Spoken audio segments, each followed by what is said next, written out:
and welcome to Mission Alive. When I was thinking about the life of the sisters who died, Sister Mario from Australia, Sister Eileen Vanderlee from Holland, how did they get to Papua New Guinea? Why did they go to Papua New Guinea? It made me go back to the very beginning and think why. Why did this group of 5 young, newly professed French women leave France and come to Papua New Guinea?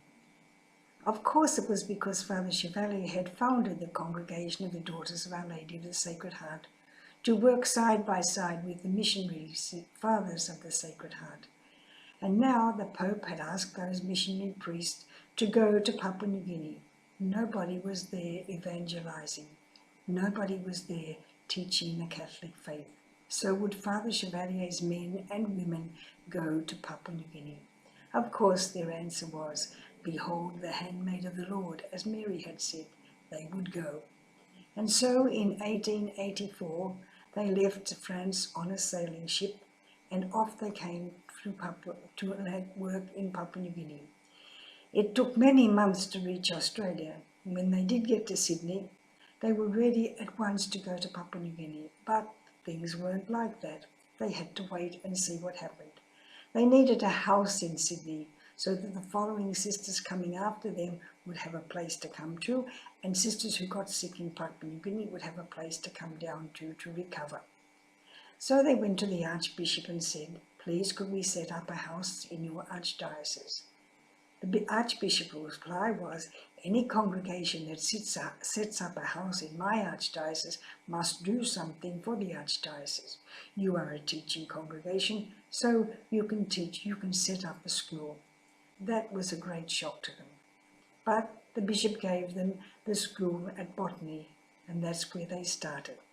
So they arrived in January of 1885. They started the school in July in 1885.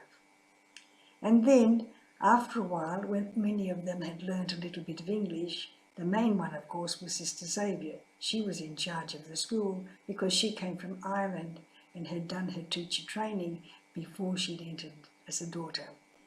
And so she was in charge of the school, and she helped the others to learn English and what to do in the school, what it meant to open the school, to look after the children, to prepare the lessons, to provide materials. The people, of course, around Botany were very, very good to the sisters, and so the school flourished. Then there came the chance to go to Thursday Island. In 1886, they moved from Sydney to Thursday Island. They were on their way to Papua New Guinea. Thursday Island was north of Australia. Papua New Guinea was just a little bit to the west. They were going to Yule Island. So they stayed and worked on Thursday Island, often looking across to the west and thinking, that's where we want to go, that's where we want to be. But we have to wait for God's good time. In 1887, God's good time came. A good captain came with his boat and was ready to take them across to Yule Island. And so across they went to Yule Island, and in 1887, the Daughters of Our Lady of the Sacred Heart started in Papua New Guinea. That was the beginning of our story. That was the beginning of our life as missionary daughters in Papua New Guinea. Later it was to spread to other places, to Kiribati, to the Philippines, to Japan, to Indonesia, to many, many other places around the world, many other mission stations in Africa, in South America. All over the world, the Daughters of Our Lady of the Sacred Heart went as missionaries to bring the love of Jesus to these people who had never known the Word of God. All of them believed in a spiritual world. All of them had their gods. All of them had their spirits, good and bad. And so their ideas were changed, not completely changed, but adapted to fit into the Christian concept of this God who loved us so much that he came on earth to teach us about the Father. When you pray, say, Abba, God is your Father. Call to your Father and He will hear you.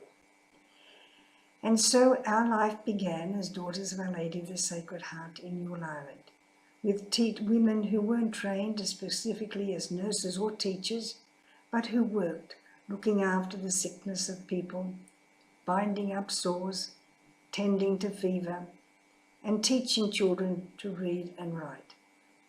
And so began a great journey, a great story of women who really loved God and loved people. Next time, hopefully, I can tell you more about those women.